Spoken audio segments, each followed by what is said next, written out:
Well, I think you've got a specific issue about Gen Z there, and this has been one of the fascinating things that we've seen in 2025. We've had these Gen Z uprisings everywhere from Madagascar to Nepal to Kenya to lots of different places.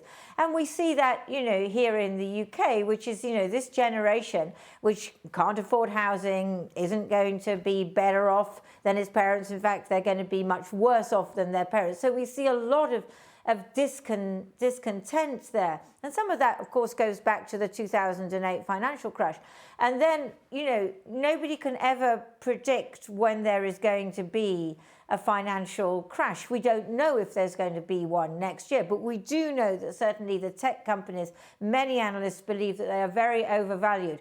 The other thing I would say about Gen Z, which I found very interesting on a recent trip to China, is although China, yes, they have growth rates not as high as they were, 10 years ago, but they're still pretty good. But the Gen Z there are very depressed. They have this concept called tang ping, which means to lie flat. In other words, to drop out. They can't be bothered. And that's because they have a huge problem of graduate unemployment. 12 million graduates a year in China. But, if you get lunch delivered by Meituan, which is the equivalent of Deliveroo, probably the person who comes on the motorbike, the woman or man, will be a graduate because they can't find graduate level jobs.